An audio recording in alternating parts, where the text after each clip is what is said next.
The parents of the 4 children who burnt to death in a shack remain in police custody.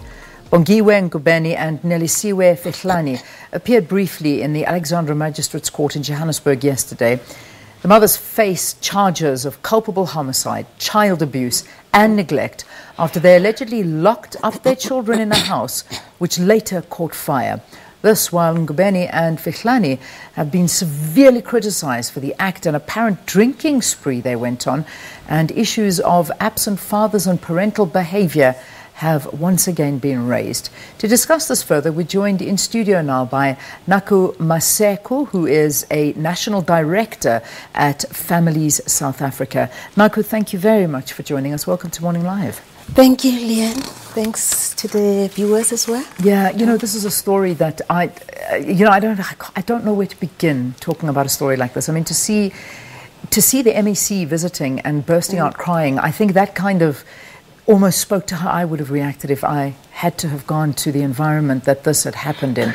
You know, these stories happen so frequently. You know, when you heard of this, was this kind of, did it shock you, or was it, here we go again? You know, more of the same. You know what, any death is shocking, but the death of the 4 children at the same time and due to negligence, it's very shocking basically. And really, may the souls of those little children rest in peace, and really condolences to the families. But this was just uncalled for. You can't leave the children and lock them in at night. On top of that, put the heater on. And how do you think that it's gonna really? Yeah. That's very irresponsible behavior from a parent. You know, if you become a mother or a father, that's a huge responsibility. You need to take that, some light must click into your head to say that I'm the mother now. I have the responsibility. Yeah, I try and find reasoning where there is no reasoning. How does a parent or a mother even think of doing something like that? Lock your children in a house, put a heater on, there's no way of them getting out, leaving them alone. You going out, and what we are reporting is that they went out on an apparent drinking spree to be away from the kids and do, you know, whatever they wanted to do, and leave from ranges of 3 years old alone. Where does the reasoning begin here? How can a parent do this? And they are leaving them in the care of a 14-year-old. You know, I think it just shows how moral degeneration has cropped up in our communities and in our families. You know, we need to go back to the basics. In the past, the child was raised by a village, and that is not happening right now. Because really, if these mothers had an extended, or even the neighbors or whoever, because they felt so much that they need to go out and leave these children, the poor children, you know, then the other people could have taken over maybe and taken care of those children.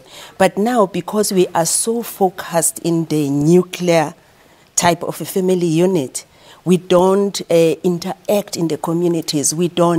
I know there are social ills that are there, because on the opposite side, we cannot trust the uncles, we cannot trust the other people. So it becomes that catch-22. But at the same time, this was critically irresponsible. You know, you would understand that if maybe the mother has gone to church or wherever, but also you need to be able to think as you do things.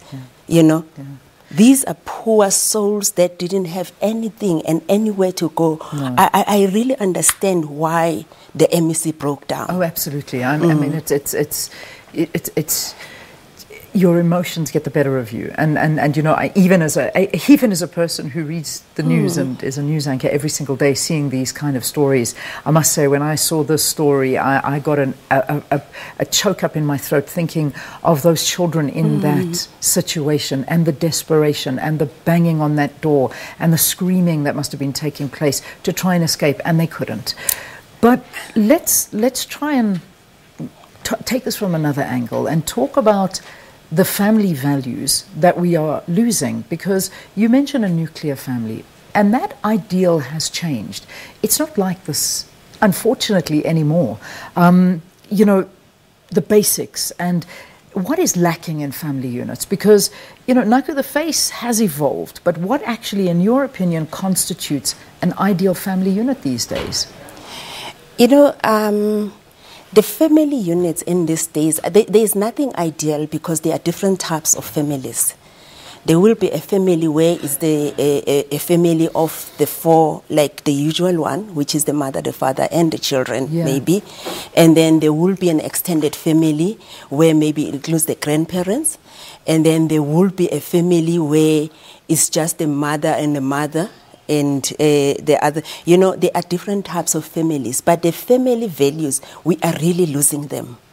It's because of all the social ills, like I said in the beginning, that there is so much that is happening within the family unit that makes the family to disintegrate. There is domestic violence, there is abandonment, there is lot, there is divorce, there is lot that we deal with as FAMSA as well, because we've got programs that addresses this these social ills. But it's just the tip of the iceberg, because these things keep on cropping up. The way women are dying also. I was also thinking, on the other hand, that maybe let me not be too critical of these two women. We don't know their story. We don't know who raised them. We don't know who was there for them, you know. But at the same time, I cannot condone the behavior.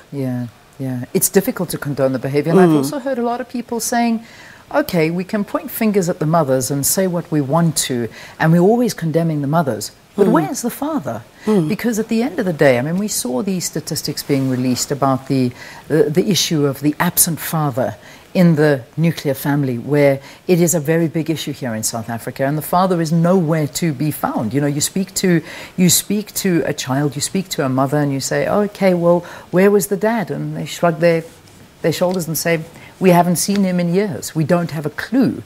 Now, the absent father must play a massive role in all of this.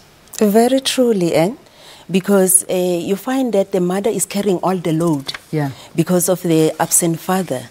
So you find that sometimes, like, it could have been that with these women particularly, they feel that this is my relief time because the father is not there.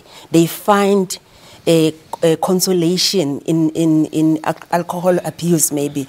It's not proper as a parent, like I said. You need to take that responsibility as a parent, because we talk absent fathers, but there is a lot of absent mothers who are present, if you may get what I mean. Also, 100% because they are there, but they are just absent. They're not involved. They're not involved. They're just there. So balancing the absent father and the absent mother, we need as a community, as the media, as the civil society, as FAMSA, as who we are, work towards building that family unit, because every person comes from a family, and every person is built from that family, the emotional and as they grow up. So those values are given from the home.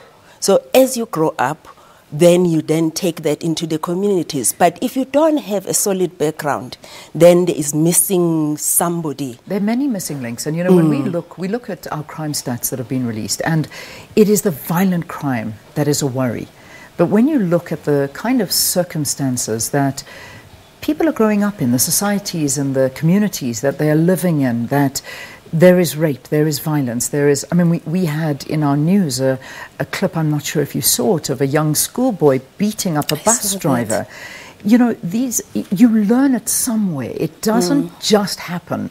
You know, a child is a clean slate, and they are taught by us to behave in the way that they behave. When I mean us, I'm talking the adults and the people that surround them. We are doing our children wrong, and something needs to change. And what is it that you believe we can do to make things right?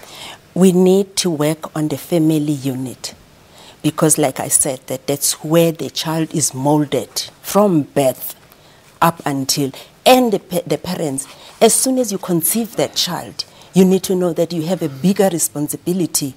You need to take that child and teach the values and ensure that everything. That incident, for instance, you know, we grew up in the community where you cannot even say to the older person. Yeah, but if you see a young boy like that, just beating the bus driver, and what are the others learning? You know, the way the social ills are. I feel that, like I said in the beginning, earlier on also, that we need to work together. Some of these things that are wrong, they are spilled all over the media.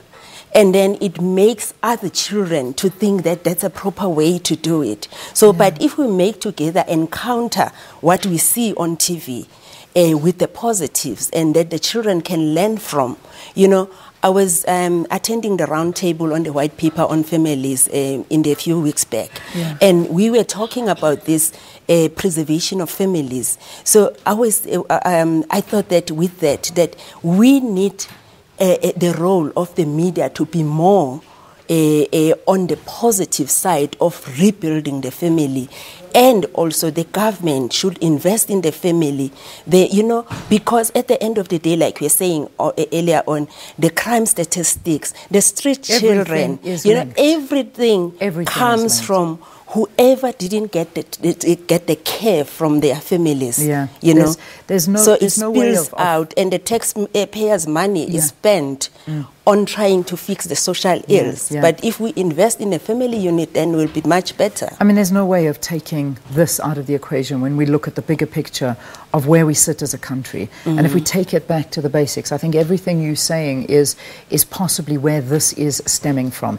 Even in schools, and we do, and we unfortunately have to wrap the conversation, but even at a school level, you know, people are thinking the teachers are not doing a good enough job. It is not a teacher's duty to raise and bring up a child. It is the parents' duty to instill respect, and teachers are petrified when they go into schools to teach some of these children. And this is the reality on the streets that we're hearing from every single person. That family unit is missing so badly, and I think we need to look into it. And we thank you for talking to us, because I think it's a vital discussion that's needed to be held, and we'll have another one. But thank you for talking to us. Naku Masuku, who is a National Executive Director at Family South Africa, that's FAMSA. And if people want to get hold of you, it's famsa.org.za? It's famsa.org.za, but we also have the national office here in Kempton Park, and the number is 011-975 7106, and we have the offices all around the country where we can refer people, especially if they need counseling. I was thinking that these families will also need counseling, so they can get in touch with us and with our affiliates as well around the country. And thank you so much for inviting me. We are there for the families, so people must just know that we are. Thanks very, very much again for being with us. All right, the time now